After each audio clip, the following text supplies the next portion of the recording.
Free beer and hot wings in the morning. Grand Rapids rocks all day. 97.9 GRD rocks. Increasingly cloudy today, 78 the high. It's about 61 downtown. Number of different things to hit on here, first of all. In a moment, we'll make somebody a winner on a Massive Millions Monday, $50 worth of bonus ball bingo. But worth mentioning again, the Pistons played a really gutty game yesterday against Cleveland, and they came really close. They had the Cavs down 7 at the beginning of, or midway through the fourth quarter. They looked like they were going to win it, or at the very least had a good chance, and in the end they faltered. Reggie Jackson kind of lost his mind, got a technical foul with 3.5 minutes left. That was a real boneheaded move. But I feel like they gave Cleveland their best punch, and now it's going to be hard to recapture that. Now, Hot Wings, you broke this down earlier. Not true. Joe, you did. Also not true. I did. Marcus Morris had 19 points in the first half. Yeah, I was saying that, yeah. He was great. Oh, Eminem. They got, Yeah. right. Yeah, that's what they call him, right? Oh, yeah. Yeah. Everybody calls him that. And then Yeah. KCP had a great shooting game. Contavious Caldwell-Pope, Yeah. Contavious Clown Posse. known as Kid Can Play. Yeah. KCP. Oh. Oh, How about that? I met. Oh, yeah, of course. They shot very well from three-point range, and they kept it close. This is going to be. They also had big production off their bench. Stanley Johnson had 3 triples. They just 9 can't points, stop 8 Julius Irving, though. Who's that now? Kyrie Irving. Kyrie Irving. They call him Dr. K. I see what they did there. Yep. I get that. Joe, can you tell me why they call Kyrie Irving Uncle Drew? No. Okay. Hot Wings? Do they really call him Uncle Drew? They do? Because he used to be on a radio show? No. Let's turn to our let's turn to our senior my basketball correspondent, Steve. Hot Wings took my answer. That's what you were going to say? Yeah, he was a very famous radio host did for a long time. Is he my uncle? No, he's not your Okay, uncle. so that's not why He they did call a him series of commercials where he would get into makeup as a really old man and then go out and play pickup basketball. Oh yeah, And then go he to would like dominate. that. Six Flags. play like Oh. street ball. Hey, at the park. can my uncle Drew jump in? Oh, so he was like Grandmama. Kind of.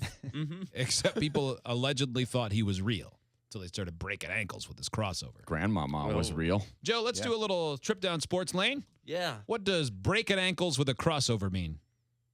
Crossover, I think.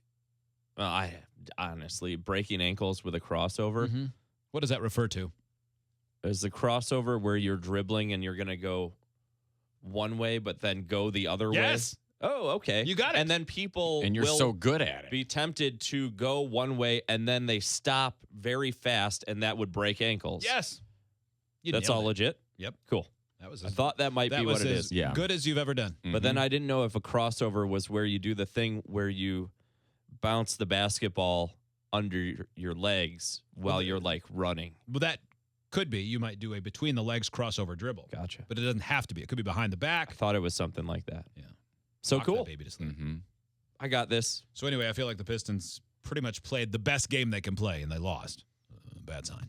Yeah, that's not good. Red Wings get the win. They make it 2-1. Yeah, they That was a needed big one. that, obviously. You got on 3.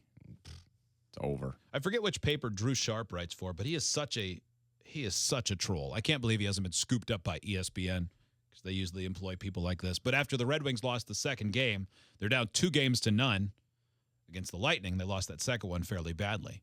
He announced in his column, "Season's over, and this series has been just as ugly as the whole season. Time to clean house." Now, it might be. They might not win the series, but stupid.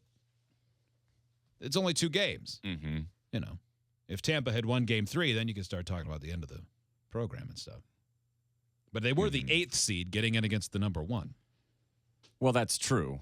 But see, a lot of people are tired of them just barely getting in. Sure. Every year, it's are they going to make it? Are they going to make it? Hey, they barely squeaked in somehow, even though it's because some other team lost. They managed to get in, and then they're always out, We're a first round. little spoiled. And Where they were competing for cups every year for it's like 12, 13 years. So do you want to just keep getting in?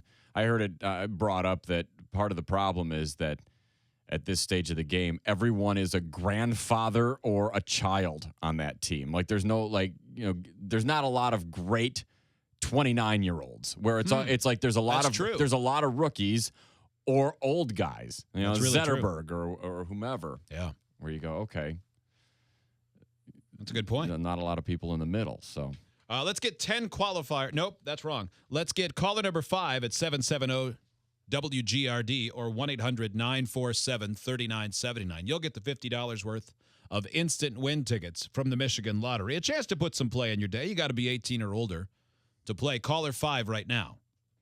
I saw on MLive, downtown planners are taking the first steps to make the riverfront more accessible by redesigning Lion Square, a little-used amphitheater at the west end of Lion Street Northwest. wait, which is where? between the Amway Grand and DeVos Place. I've never even walking down to DeVos, I've never actually gone down that little street. I always thought it was just like a service. Well, I've been down drive. that alley. Like on the one side, there's a really cool old facade of whatever. Like I think it was the old convention center. because that's where we got some of our wedding photos taken. They call that amphitheater? But I didn't know there Yes. was like a little amphitheater there. There's not. There's some steps. No, it says the Downtown Development Authority has approved $120,000 towards $480,000 on the redesign of the park, which currently features a small amphitheater overlooking a concrete flood wall and boardwalk 20 feet below. That's stairs. I mean, you can sit on them. They're very tall Joe, and I long. told, it's an amphitheater. It's an Yeah, amphitheater. sure. If they say it is, it is. Okay. Hey, that's good enough for me. I don't Never care. noticed. Yeah, don't So- argue with them You're right. about their opinion. So this is Dwayne Faust doing this? No, is that it right? doesn't have anything to do with This is Mystery The Spot. city. It's The- me. This is the big me project. and all my friends who live in town. Mm-hmm. Now they're Really gonna- wanted it to be useful, so we Okay. said, take our tax dollars and make these stairs better. They say that that will be a testament to the creative things we can do along the river, said, That's right. Yes. I think it's David Larson. Atlas will not shrug in our town. 28 The opportunity things we sites. build here Yeah. will live on forever. Atlas will truly lift. Oh, these monoliths that we are building here. Our stairs aren't just for sitting and walking up and down. They're for sitting and being called an amphitheater. I'm all for it, man. We They have redeveloped the grander river. names for our stairs. I want that river to be amazing. I want there to be rapids everywhere. I want to see kayakers out there. Agreed. I want all the stuff along the river. It's a little difficult to build up along the river because of the flood range. You know. Is that true? Well, you can't. You have to build it up a little bit, so you can't be right at the river levels. Well, otherwise, yeah. Well, there's a lot of things along there that don't flood, though, that are already high enough up that it's just all industrial stuff that Right. looks like crap. But it's coming along. A decade from now, it's going to look dramatically different. Well, yeah. well, I that's have true. I have no doubt about that. I mean, if they keep at the same pace that they have with other things that have happened within the decade that we've been here. Oh my gosh! In 10 years from now, we're gonna have elevators that go sideways. Oh, you're not kidding. That would be something. Oh, we're gonna have transport tubes. A series of tubes, vacuum powered. Yep. Or maybe at that point they will have figured out teleportation. So you think in Yeah. in a decade we'll just Elon Musk from The Office over to Van Andel? Look what's Yeah, happened. I think so. I think so. It'll be just like a giant bank vacuum tube. Just a year ago, there wasn't a thing on that roof, and now there is. Thing on what roof? Look at that! You can The walk thing. out on that roof. On Madcap roof. I assumed that it was going to be a bar, but look at that, just tables and chairs. I think that's that what is supposed to be like a rooftop restaurant / bar that's part of something else, but it does appear that they finished construction a and long just time ago. stopped doing things. Yeah. I know. You're right, because when I used to sit there, I used to watch them building that all the time. Yeah. And when you said that, I'm like, oh, yeah, they must be open. We should go there for lunch someday. Boy, it looks like a ghost town. It's a complete vaporware bar. It's just Honestly, it appears as a facade and on paper, but it doesn't actually exist. It goes nowhere. It's working out. I bet it's the new portal that we just talked about That's for how you- teleportation. That's how you get to the limestone Yeah, quarry. make them think it's nothing. Build the portal. I think that's it. We're on to you. It's Sponge. Plowed. 97.9 GRD rocks.